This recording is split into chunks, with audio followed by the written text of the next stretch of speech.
But as we were developing the idea of a startup studio here in Hungary, obviously I had the idea that we should contact someone like you, like yourself, who has deep experience in this field.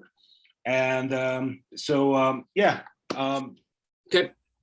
Well, why don't you give a little introduction of yourself so that these guys also understand what deep experience you have with studios. Yeah, absolutely. So at I guess at this point in my career, I'm a almost 30-year tech startup veteran. It sounds like a long time now that I'm saying it out loud, but I started off in San Francisco back in the early 90s, doing my first startups. And for about 10 years, it was mostly just me being a tech founder and a co-founder. Over the last 15 years, it pivoted to boutique venture capital and what we called venture production, which is now studio. I've built out a corporate innovation house in Chicago, which is 45,000 square feet, which was designed for CEOs of companies to come in and launch new startups. So inside of that facility, we had real estate, studio services, and investment services. And then over the last 5 years, I've been doing it in a boutique fashion with my partner under Crestlight. And in that form, we take on what we call production. So underneath the studio canopy is actually the work to be done, which we call production. And in that, we've been launching as co-founders with corporations, several startups. We've done, I think, about 10 since COVID started. And in that vein, we look at model validation. So our focus is everything up to business model validation. We follow the lean startup methodology very closely. We were lucky enough to be in Silicon Valley in 2007 when that technology and idea started to come about. So it just became a part of our DNA and how we think and how we do that. So the idea, validation of problem solution, validation of product market, and then validation of business model are really the steps that we look at. And then we deploy individuals and capital into those different stages. And then at the point where they're a business and they're off and running, then they go off and they operate like a business. But I think at the core of what we've been doing is really understanding what's the makeup of, what's the DNA of a startup and a founder, and what's required very specifically at each development stage so that founder can build their startup into a business. And we use the analog of a person, a baby to an adult. You need different food, different structure, different support for a baby than you need a teenager or an adult. And so when we look at a startup, we look at those development phases as that, and we make sure that the services, the capital, the requirements, the measurements that are happening at the earliest phase of just pure idea are different and changeable on each stage. And so you're pulling out and putting in different resources and different capital requirements, different valuations and such as that startup grows into a company. And so that's been the core of what we've been doing. My latest, I have a few projects right now that are really kind of cool. One is I'm working, so Jens is now, I remember did you meet Jens? I think you met Jens in San Francisco. Uh-huh. Yeah, so he's now splitting his time between Silicon Valley and Germany, where he's originally from, and almost half the year there, half the year in Europe. And we're building a launching pad here in the States. And so there are lots of very promising and very talented startups in Germany. And he and some other of his colleagues are very deeply connected to the governments, corporations, and accelerators there. And so we're creating a program to allow about 3 to 5 of those startups each year to open, land, and expand in the US. And that's a very different challenge. And that's everything from when they get here, operations and driver's licenses and visas and apartments and where the grocery store, all the way up to running the business. And so we're just building that. We brought the first company over in January called Marked Pilot out of Germany. Great company, amazing founders. They just raised about 10 million in venture, bootstrapped it to that point. And so we launched them in Chicago, and they got their first client just a couple months ago. And then the other project that I'm helping launch is an accelerator for the music industry. So everything that we're talking about for tech startups, we're pulling together an interesting model for musicians. And so this isn't for the tech startups that are in the music industry. This is literally for the bands and the artists, because they are terrible entrepreneurs. And a artist, a band is a tech startup, right? They have the same problems that we do as founders. And so we're pulling together a marketplace of services that can be accessed, everything from publishing and sync rights and touring, hotels, benefits, accounting, payroll, legal accounting, everything that they need to build a business. We're pulling all that together in a digital marketplace that the bands would access. And then we have a vision to build out a few dozen rehearsal facilities across the United States, starting here in Chicago. And the rehearsal facilities will be about 70 to 100,000 square feet, where the bands would go. Think of it as a music built out industrial facility, like a WeWork, right? So it's co-working for bands. And so the rehearsal rooms are soundproof. They have equipment. They're, the electric and the lighting and the ventilation is all built out specifically for musicians. And so there's a real estate component and then a digital component. And so that one is my passion project right now, because I guess I wanted to be a rock star. It turns out you have to have talent. So I don't have any. It never hurts.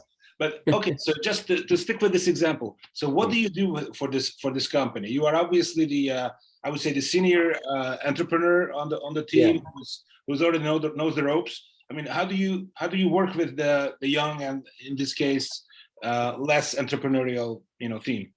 Well, on that one, there's a few things that we're doing. So there's the work that I'm doing with the team that's actually building the company, and then there's the work that we're doing to support the bands that come in, or the companies that come in. So on the internal side, I think of myself as a bit like a movie producer, a movie director. I pull all the pieces together. So it's my job to understand what's the vision for the business, make sure that there's a team in place that can execute on that.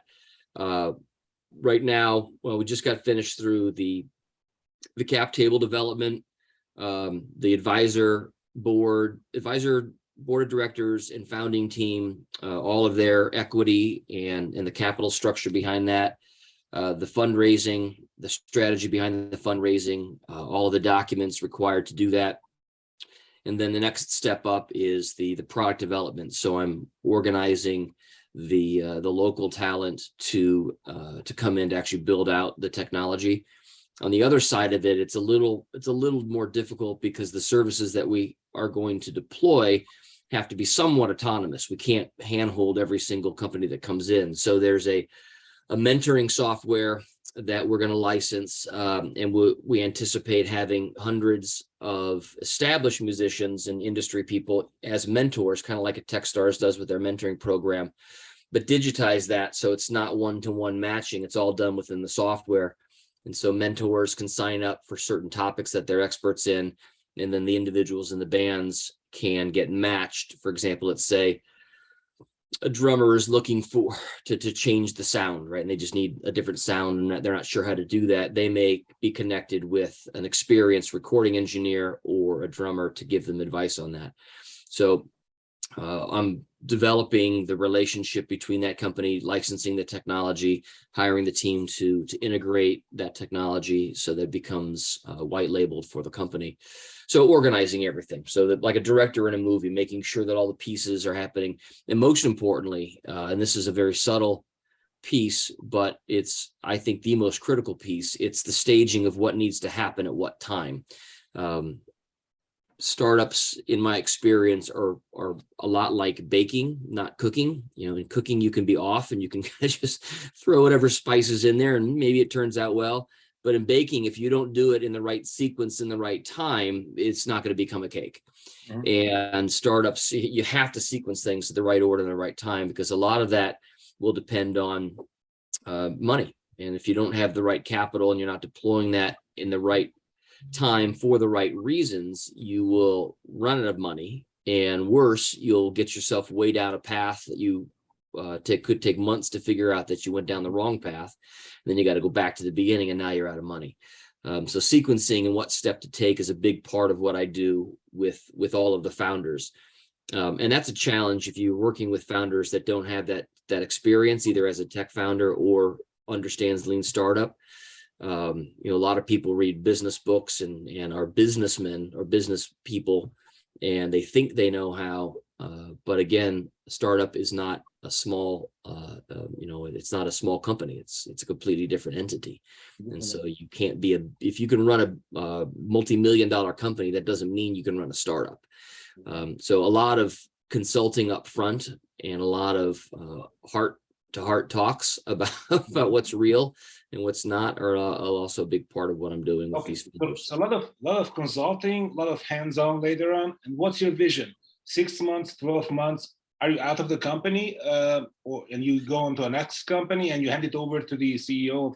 Yeah, that's a good question. Right now, for me, since COVID started, it's really just been the startup studio work, and so it's been very boutique. A lot of people were everything was changing, obviously, and so for the last 3 years, it's been project to project, and project could last 3 months to 9 months, and I've enjoyed doing that. And so I think this year I've been thinking about whether or not I find one of these that I like and jump in and ride it for a while, or if I just keep doing that. I love the startup piece of this phase that you're in is my favorite phase. It's the hardest and the most complicated, and it's the strangest.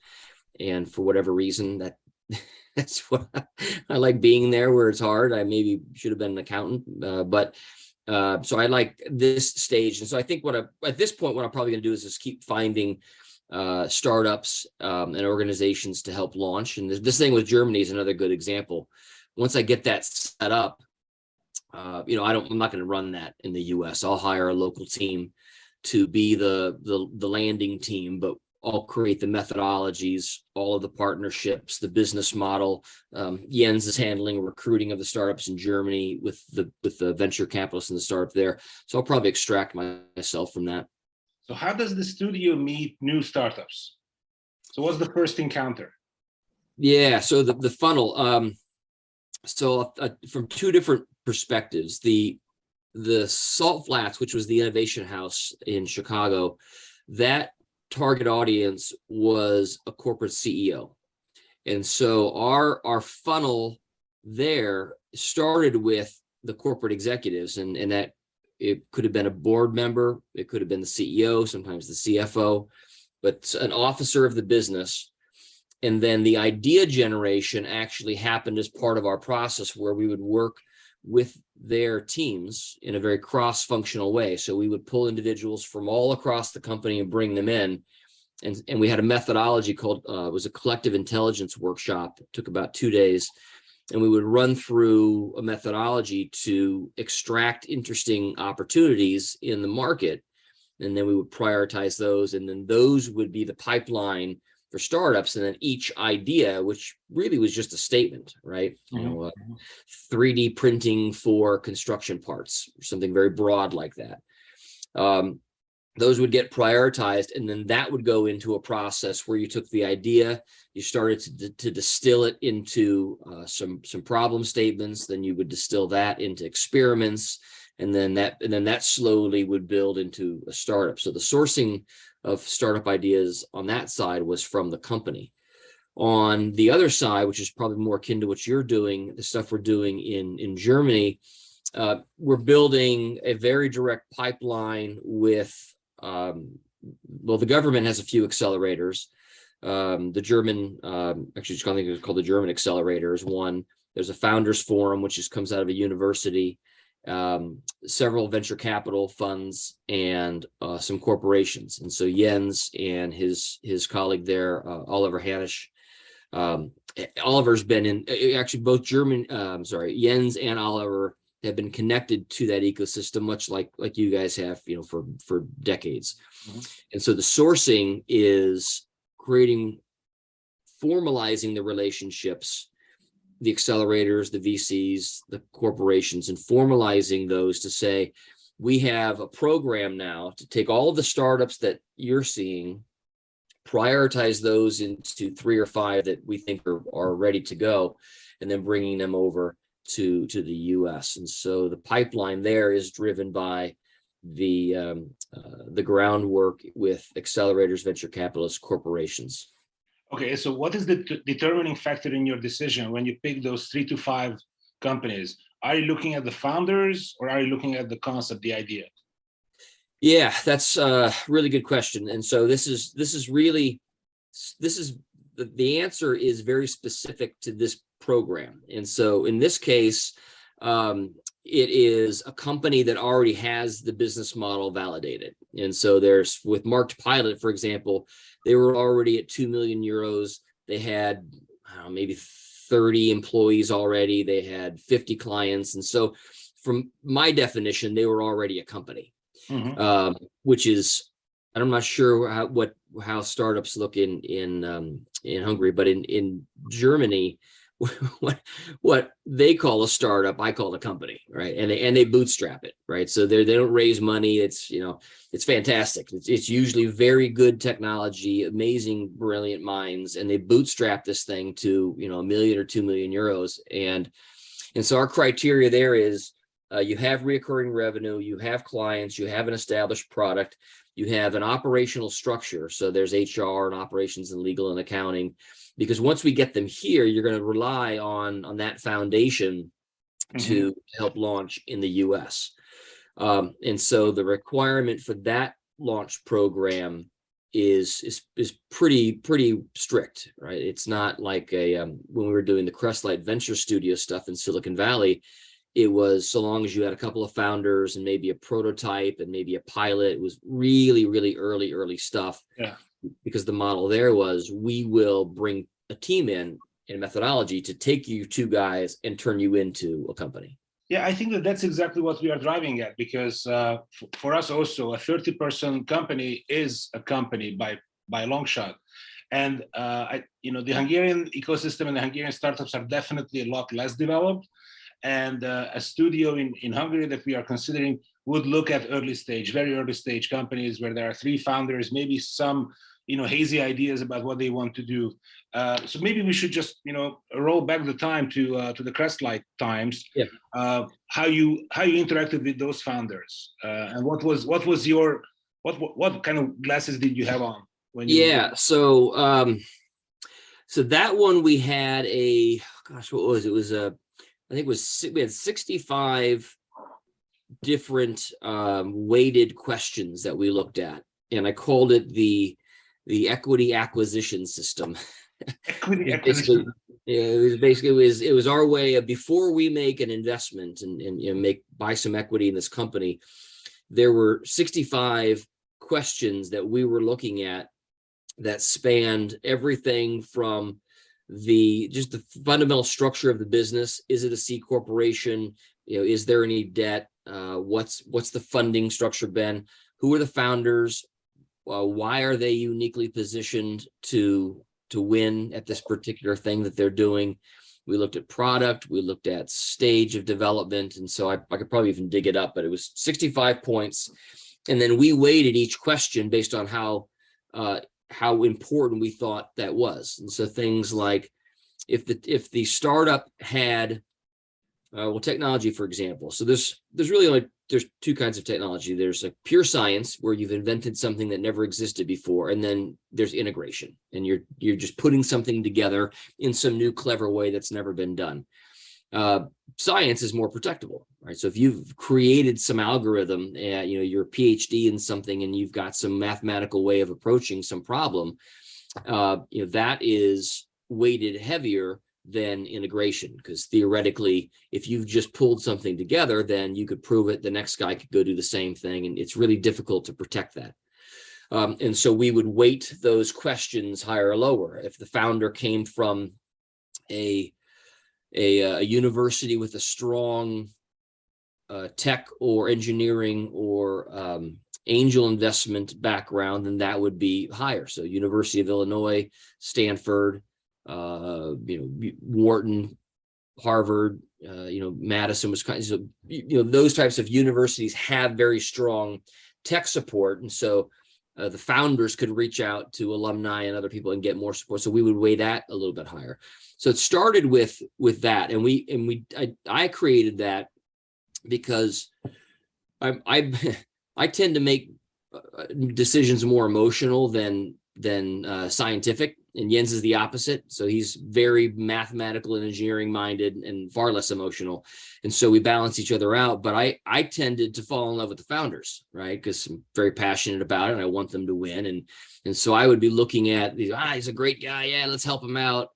But I realized that there was a lot of detail that needed to go into that decision, because ultimately in that model we were actually deploying our own capital. We put about $20 million to play, and you need to make sure that there are stronger fundamentals. So it started with that. Our sourcing for that was we created relationships with angel investors, corporations. So we had a great partnership with Cisco. This was kind of in the Internet of Things era when that was really hot and they were doing Internet of Everything.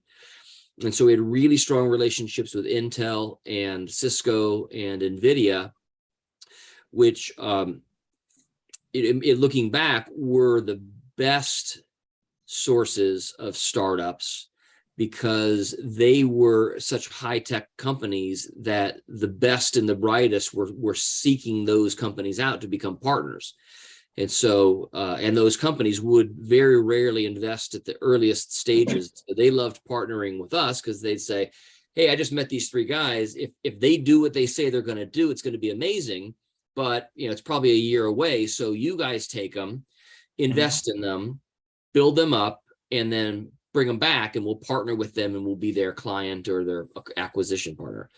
And so that's the whole Crestlight model started with, how are you going to source them? And then how are you going to vet them? And I think that was the critical piece. Once it was vetted, then the next step was investment and production. And that's where our services began. And the first piece of that was we redeveloped the cap table and the investment sizes, and we matched it to the stage. And so we took the lean startup methodology and we said, if there's 4 big buckets of stages, if you've got lots of different versions of this, but the problem solution fit, and then you've got product market fit, and then you've got validation of that, and then you've got scale. Each one of those phases really should only be doing one particular thing. If you're at that problem solution fit, then every resource, person, and money that's getting spent should be on validating that your solution is going to actually fix that problem. And when we looked at it from that perspective, we said, okay, at that stage, the valuation of your company, I'll use rough numbers. So let's say the valuation of your company is $2 million. And we'll give you $50,000 because that's all you need to do is this one thing.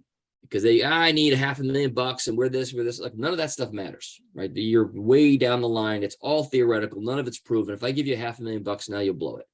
What you do need is like this person and that person, and you need money to pay for those things. And so we broke the stage of the business down, and we looked at the valuation, the amount of capital that would go in, and then a very specific a measurement that we would focus on during that phase. And 2 things happened when we did it that way. One, it got everybody very focused. And when the founder came in and said, oh, I've got this great thing happening over here, we say, well, how does that relate to this? Well, it doesn't. Okay, well, then good, park it, right? Don't bring that into the conversation. So keeps focus. It becomes a third-party measurement that everybody can point back to and say, that's our guiding principle. We have to stay with that. And the second thing that happened was it created a very healthy capital structure for both the investors and the founders. And because by doing that, you took on just a little bit of capital. So you're not selling too much equity. And once you're validating something, you're going to the next round of capital. with a slightly higher valuation with just a little more investment. So the valuation is slowly going up and the investments are slowly coming in. So it creates a very healthy growth for the capital structure of the business, as opposed to, you're worth $2 million. Here's a $500,000. Let me buy a big chunk of equity. You blow through it. Now you've got nothing. Now you need more money, right? It's a big mess, which is important if you're going to scale this, if you're going to wind up doing dozens of these things, if everybody's following that same methodology. And I say methodology versus process because everything's slightly different. Like the valuations might be slightly higher here, but it's all within a variance, right? Mm-hmm. It's not 2 million or 10 million. It might be 2 to 2.2 or 2.5, and it might not be 50 grand. It might be 70 grand. The other piece of that stage that was very important is we had to have our own capital to deploy. Originally, we thought we would just be the methodology and we would go out and work with angel investors. And then we'd say, hey, we've got this great thing. You guys should invest in it. The problem with that was it still went through their process. Right. So even though they loved the fact that it was coming from us and we had this methodology and this experience, so that's what it was. They said, that's great, but that only gets you to the conversation. I'm still going to take it through my process and look at it from my lens. And maybe I invest and maybe I don't. And that took months. And so now this poor startup is starving in its capital. So having capital that you can deploy, with your own internal team, based on milestones is really important, because then your investment committees become a little more mathematical than emotional. And so then you can say, we've got 5 companies. They've successfully checked the marks in this particular stage. Now they're at this stage. They need another release of capital. Here's the valuation. And so the investment committee, if they can deploy their own cash, becomes really important. The mistake we made there was not having enough to go to the next level. And so we were only looking at that first, maybe, I guess the biggest we did was about 250 of our own capital. Most of them were 25. Yeah, well, we did 125. Most was like 50 to 100,000, and we did one up to 250. And we stayed in that range, and the model worked really well. So when they got to the next level and they needed more money, the next investor got all the value that we created. So we if we did it again, we would change it so that we would stay. Ideally, you'd want to stay, if you could raise the kind of capital, you want to stay all the way up through a Series A. So stay up till about 2 million, roughly 2 to 2.5 million of either your own capital or strongly syndicated capital that you're leading. And because if you could do that, then you're staying all the way into revenue, and now you're in the business when it's just operating and growing. And yeah, obviously we are talking about the early stage companies in the Crestlight model.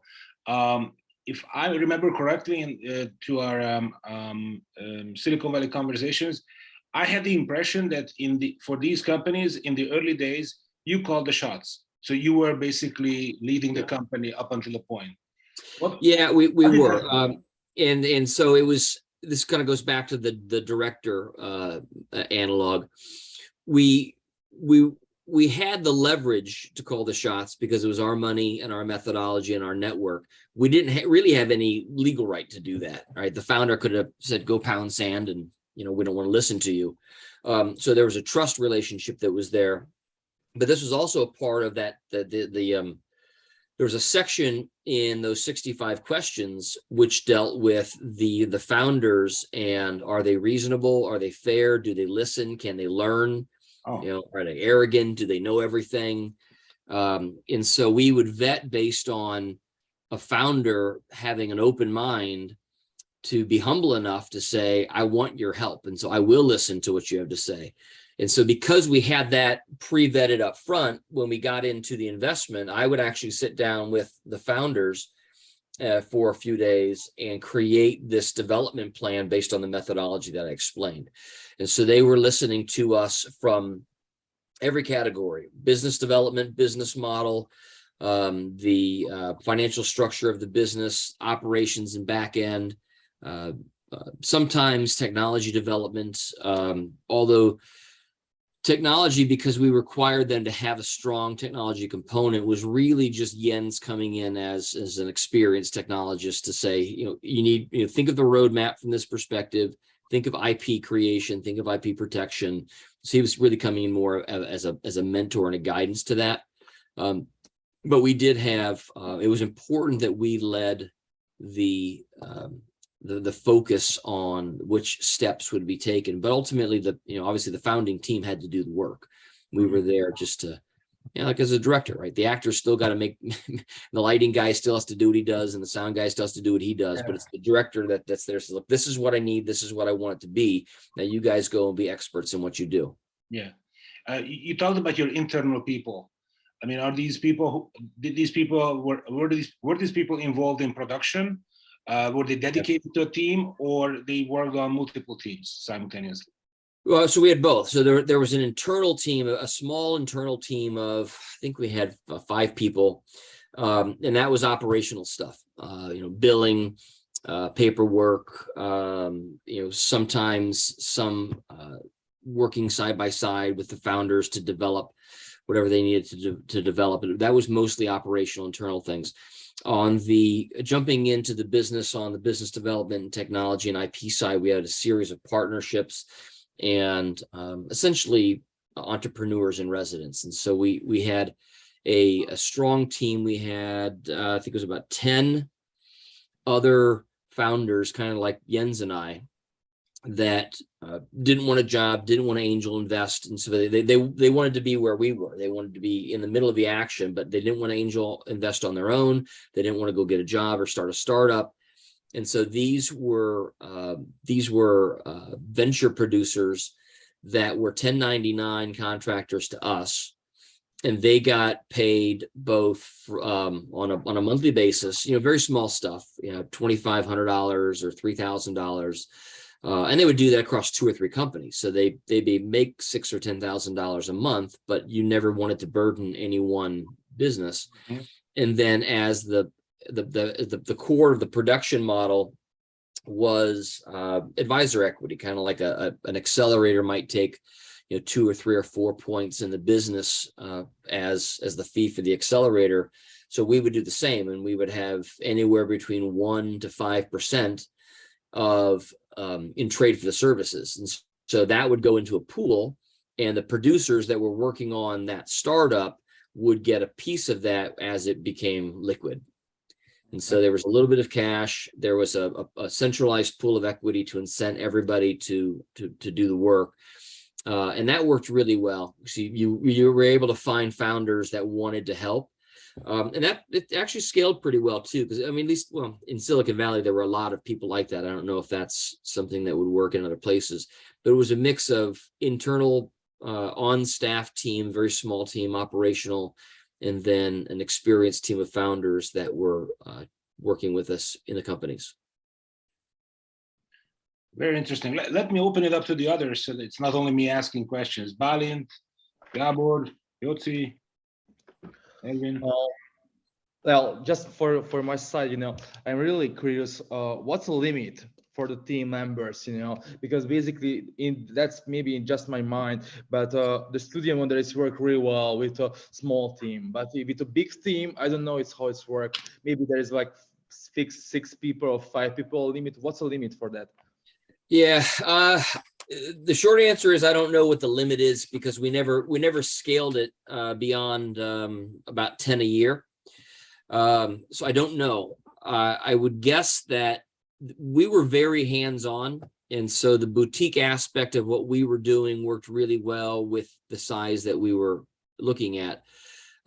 If you wanted to be this level of hands-on, I think there would be some tweaks that we'd have to do to the model to create scale. If you wanted to do like 100 a year, I'd have to think about that. I don't know. I'm sure there's a way to do it. It would probably look a little bit more like an accelerator than a studio, where there's more education and mentoring than there is hands-on. But I do also think that there are certain things that we did look at on the development and the marketing side, creating external entities. And so having a dev shop and a marketing shop that were structured specifically to work in those startups. And what I mean by that is their profitability was tied in to the economics of the whole studio versus just going to an marketing firm, say, sure, I'll do the work for you. It's, $20,000. So that doesn't work. And so we looked at hiring the people and essentially launching these companies ourselves and being owners in them, and have a very, they're special purpose service companies. And so marketing was designed around what we called minimum viable marketing. So it was a 5-day program that we could run a lot of startups through, and very specific things. What's your message? What's the brand? What's the PowerPoint? Let's get all the communication docs, get your website up, very simple stuff. And that, if you looked at, I guess if we took that model a little bit further, you could probably scale. You could probably do maybe 100 or so a year, I think, under that model. Capital deployment becomes a bit of a challenge as well if you're going to deploy your own capital. We had some ideas around how to do that at scale that we never executed, so that's all theoretical. But I think it can be done. It would just take a little bit of work to rework the methodology. Mm-hmm. How many, when you're looking at what you guys are thinking about, how many startups or founders on an annual basis do you believe you want to be working with? That's a good question. Basically don't have too much experience regarding that. I can suggest, I think it's 5. It could be correct, but it's just my suggestion. I don't know. What do you think about that? I think 5, it's correct. You can managing, you can have a really good focusing for 5 startups. More startups, it's a little bit tricky, but it depends, which level of startup, because maybe they don't need all week help. Maybe it's, just one talk, 1 hours per week. So I think it depends for the level of startups or the growth of startups. But I have one more question, I understand you have a really good leadership for the startups. You try to have for the business model for each part. But what's happened when it's finishing your work, after the startup is not depending of your help, your advising, your mentoring. A startup could be all alone, independent of your service. Yeah, is the question around how do we detach from the startup when we're done? Yes. Yeah. So again, think of it like a person, right? At 18, the kid goes out of the house and he's off, and so you're still the parent, but they don't really need you as much anymore. And so the program is designed to end at business model validation. And at that point, our involvement is in the equity, right? So we still have equity in the business. And so we would still be perhaps an advisor. Usually our board seats dissolve at that point and move on because there's other investors that come in and are more relevant to that stage of the business. But other than just connecting with reporting as an investor on a quarterly basis, there's no touch point required anymore. There were some times where the startup were trying to do something new and they would come back and we would help maybe enter a new market or launch a new product or something. Maybe they were going to get acquired and they wanted us to help them with some advice on how to do that. But those were mostly just favors. Those weren't part of the methodology. So you definitely need a clear beginning and a clear ending. All right. Okay. Because if not, you don't want a dependent child when they're 18. My sister's has 2 kids. They both turned 18 and they sold the house and got rid of the 2 rooms. And the kids said, where's my room? So you don't have a room. You're 18, go, you can come back for Thanksgiving and visit, but you can't stay. And so there needs to be a very clear beginning and end to the methodology, which I think is also communicated up front. And so whatever you do, that clear communication and very clear expectation up front is important. Miscommunication, the founder will always think you're going to do more and you'll always think you're going to do less. And so you've got to be able to match those 2 perspectives. But yeah, I think that from a studio model perspective, doing 10 to 20 startups a year should be very doable with the kind of methodologies that I'm talking about. You should easily be able to do 10 to 20 a year, maybe even more. And maybe I think part of it is making sure that there's a clear methodology to what you're going to be doing. And maybe it's just breaking it down by stages. Maybe the way to do it is, maybe you could do 40 a year, and 10 go through this phase. And then as they go down this track, another track is coming in, and you can kind of scale it in that way. I would have to think about how that might work, but yeah, I'd say you could probably do 20 a year. Yeah. So let's say if you stick with 20 a year, how many in your word usage, how many directors does it take? So, 7, 10, 5, how many senior entrepreneurs are needed there? Do 20 a year? Yeah, to do 20. I think if you had, let me just think about it from like Jens and my perspective. So if you had, let's say 3 to 4. So 3 to 4 probably. Jens and I, we could do 5 to 10 on our own. Yeah. So I'd say like one, like maybe, I don't know, I make it like 1 to 5, like me with 5 startups with a good methodology, I think is probably a fair limit. Because ultimately 5 startups and your time involvement is like 9 to 12 months with them. Until like 6 to 9 months. Yeah.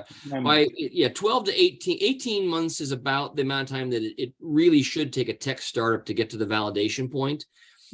If not, then there's something else going wrong. But yeah, 6 to 9 months. And it should start even with a baby, like your time involvement when the kid's a baby is like 24/7. And then as they get older, it's a little looser. So it's the same thing with the startup as well. In the beginning, the first maybe month or two, it's very heavy. But then as they get rolling, it's maybe just 2 or 3 hours a week. And obviously you are doing it on a rolling basis, right? So you don't do it in batches, but yeah, ideally you're doing it in kind of stages. So one start comes, the way we did it, because it was new, we were developing it. So we would have one come in, I'd run with it, get them off and running, then we bring another one in, and then I'd go back and I'd start it again, and then I'd help this guy, and kind of kept doing it that way. And that seemed to work pretty well. Okay, makes sense. And mostly on a one-on-one basis, or have you had experience with focusing on a group as a collective, or could you share your knowledge as for a collective, for a group, and not just only one-on-one? So just spare time, if there is any part of this that can be shared like that. Yeah, I think it's both. So we did it 1-to-1. If we were to scale it, I would have taken certain elements that were common to all of the startups and centralized that. And we did that a couple times with IP development and protection. Jens created basically a class, a sort of an interactive TED talk where he would give a presentation for 5 minutes, and then he would sit down, and you'd put 5 or 6 different founders in the room. And so you would talk to them in a class setting. And so things like that can be centralized. What's the methodology? What's the terminology? What are you going to be going through? If you're going to do this on a cohort type of basis, which is probably the better way to scale if you're going to formalize this, I think that you'd want to come in with some central things that every founder has to come in and listen to all this stuff. And then it becomes 1-to-1, and you individualize certain things. Yeah, for the special. Yeah, well, from your perspective, from business development, there could be 3 different companies with 3 different models. One might be e-commerce, one might be business to business. So you kind of have to customize certain things to each of those tech, whether it's tech or sales. What's the normal equity what you would like to have in startups? From an investment perspective, or at the producer level, so there's two pieces of there's equity that you purchase, and then there's equity that you are earning for your services. Very important. Yeah. When we would make investments, because we were smaller, our checks were smaller, we always like to be in that 7 to 12% range. ideally, if you've got bigger checks, you'd like to be around 15 to 20% at the end, which is really hard to do, but that's sort of the golden standard. If you can have 20% of a business as an investor when they exit, typically you're going to do very well. With ours, we looked at, because it was smaller checks, we looked to try to stay around that 10% mark. On the services side, we always tried to target 3 to 5%. And we would stage that out by phases. And so we might say that the phase 1 is worth 0.5 point. Phase 2 is worth 1.5 points. Phase 3 is worth, and so we would stage the equity in by stages, by the equity in by each stage as well. And we called that tied economics. So everything that was earned or deployed was always based on the stage. And so we didn't come in and say, give us 5%. And if it fails, tough shit. It's at the end, this is what we will have, but we're going to start here and we'll get a little bit, we'll vest it, and then we'll get a little bit more. And then as we're going, if you still like what's going on and we still like what's going on, then we'll keep going. So you want to have about 3 to 5%. That makes the model work well, because then if you're exiting, even if these are early exit, an early exit for a tech startup might be $20 to $40 million. And if you got 3 to 5% of that, and you're sharing that across your team, each member on your team could very reasonably be making $200,000 to $400,000 a year. So the model is healthy and it's relevant and exciting for the people involved. The 3 to 5% that went directly to the service providers, or you had a cut? That went to Crestlight, and so that we kept a pool. And so think of it like a bonus pool. So Crestlight would hold that 3% equity in our business. So the contract would be with Crestlight Venture Productions. And then each producer would have a contract with Crestlight. And in that there'd be an appendix to say, all right, you're producing on this startup, and this startup we have, say, 2%. And you're doing all the work. So you might get 90% of that 2% when it becomes liquid one day. And we'll take 10% for our overhead and our marketing and stuff. And so it would be a very bespoke. Some producers were very heavy and they loved it, and this was their full-time job. Some were just, look, I'm good for 2 or 3 hours a week and very lightweight. So it depended. But the key was to hold it centrally. You always want to be the central bank for all these things, because there's so much fluidity, so much changes, people come and go. And if it was decentralized, if you had contracts directly with those producers, then the leverage goes out the door when they leave. So you want to keep everything centralized. And we had different entities too. So there was a general management company, there was a special purpose LLC, there was a venture fund, and then there was a services company.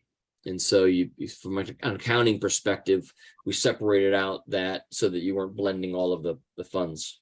And every time you work with equity, there is no other chance, for example, if a startup would like to pay with cash your service?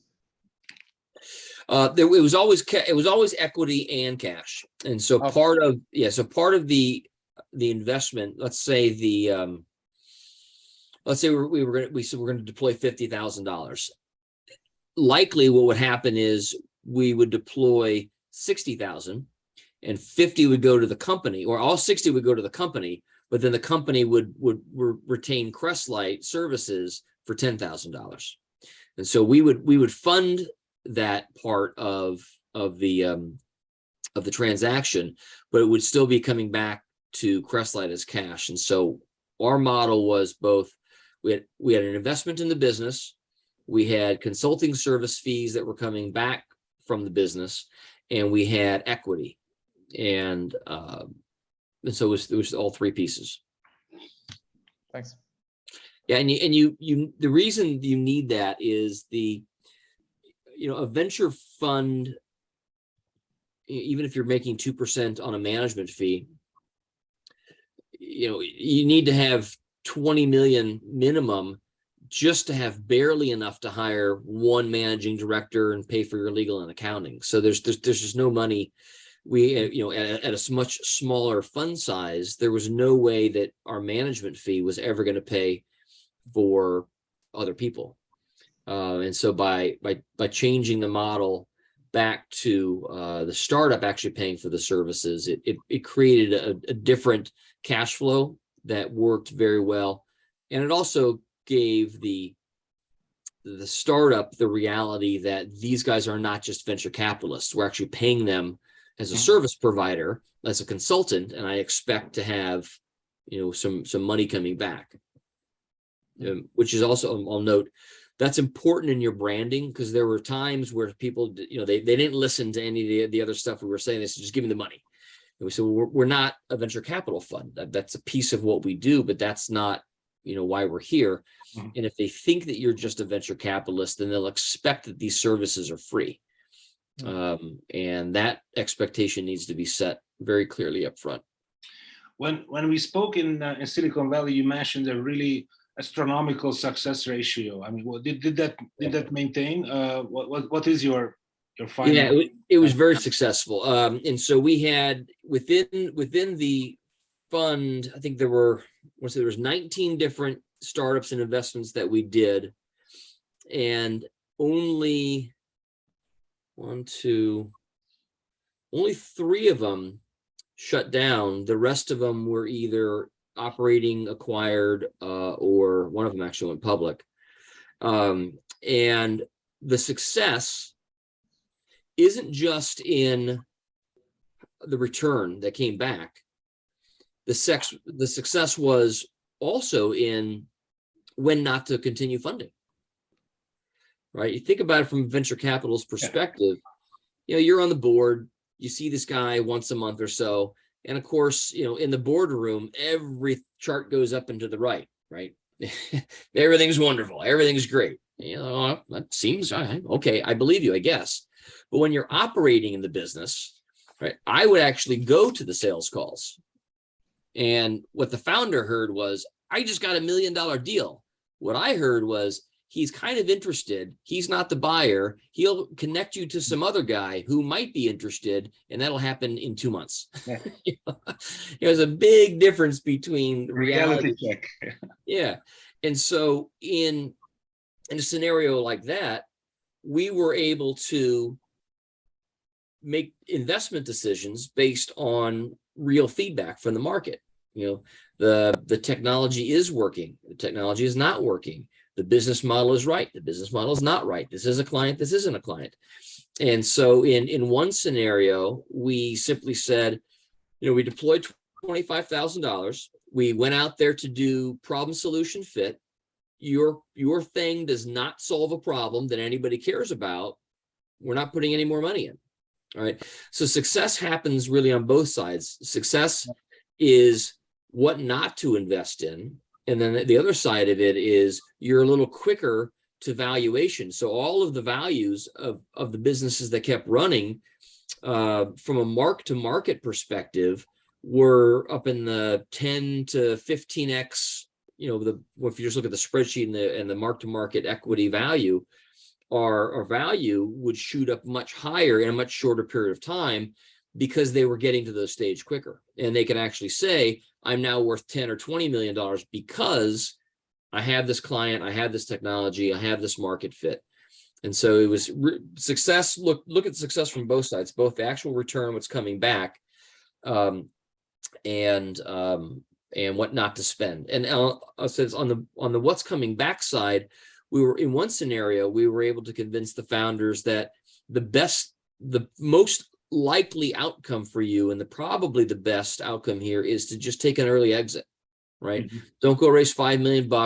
Don't try to turn this into $1 billion company. The market isn't there. There's tons of competition. Stuff's coming down the pipe in a year or two. You're going to be irrelevant. Look, take this $20 million exit, put $5 million in your pocket. That's a great payday. Let's start again and do something else. And so sometimes the return was us being able, because we're in the business and seeing the market from a different perspective, it was being able to give some advice like that we felt was the smartest play. Yeah, very valuable. When someone is doing it for the first time. Guys, any other question? We took up an hour of David's time. Balint, you have a question? I'm done. I'm almost done. I'm okay right now. Thanks. Yeah. Yeah. And I'm not going anywhere. So you got my email. We'll do the video stuff again, whatever. I just, obviously I love this stuff. So, let's build something. Yeah, let's build something. I mean, if we can be of help in any form, any shape. I mean, we have access to a lot of. Well, I don't know if you are interested in Eastern European or Hungarian startups. They are very heavy on technology. So in case and we get bombarded all the time with requests. Hey, we want to go to the US. Help us with some advice. How to land and expand. Okay. I would be obviously more than happy to share some of these early stage, or some of them are more developed startups who would want to go to the US. Yeah, that could be interesting. So right now we're developing the program. We run the first one through it, and I just talked to Jens yesterday. We're now getting it to the next level where we want to run a second one through it and make sure that what we did the first time actually is a good idea. And then once that happens, then we'll probably do 3 or 4. And once I know that we've got this process going, then reaching into, I mean, obviously, reaching out to you and saying we've got this program now to land and expand international startups. I think that connecting point would be great. And I think obviously the Central and Eastern Europe has always been the center of the world for deep tech and math and engineering. Is just such a wealth of talent in that region of the world. So, and I love things that are highly technical and that work. And so that's good stuff. It's good stuff. Okay, so we will put our heads together, and then when we move forward, then we will definitely circle back with you and see what we can do. I'm happy to help. I'm glad you reached out. It's good seeing you again. Thank you, man. Thank you. Absolutely. All right, you guys take care. Have a nice night. Do have a good weekend. You too. Thank you so so much. much. Bye. Ciao. Bye.